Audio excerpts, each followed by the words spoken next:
वासी हैं हम।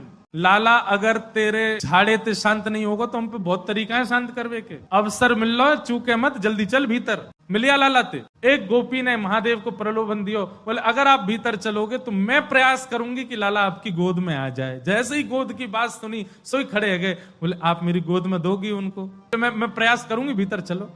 जैसे ही महादेव ने नंद भवन में प्रवेश किया, प्रथम चरण रखते ही ठाकुर जी का रुदन धीरे धीरे कम हो रहा है। जैसे जैसे महादेव समीप जाए ठाकुर जी का रुदन धीरे धीरे कम होता जा रहा है।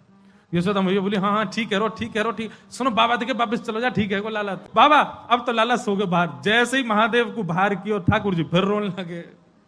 यशोदा मैया समझ गई या जोगी नहीं कचू किया या लेके आओ भीतर। महादेव सामने आकर के खड़े हो गए, मैया गोद में लेके बैठी है, ऊपर ते छुपा रखे हैं ठाकुर जी और नेकी दिखा रही। बाबा देख लेते कि बोले मैया ऐसा मत करो, हम बहुत दूर, हम कुछ नहीं कहेंगे आपके लाला को।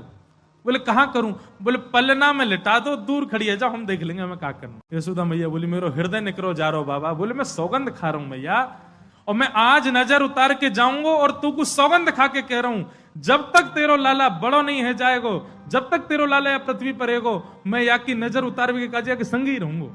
तेरे लाला को कभी कोई की नजर गुजर नहीं लगेगी, मेरा वचन है मैया, तू एक बार रख दे। रोते हुए ठाकुर जी को जैसे ही पलना में जाके सुलायो मैया ने, पलना में पौड़े जैसे ही लिटाए ठाकुर जी, सबसे पहले तो महादेव ने दंडवत किया।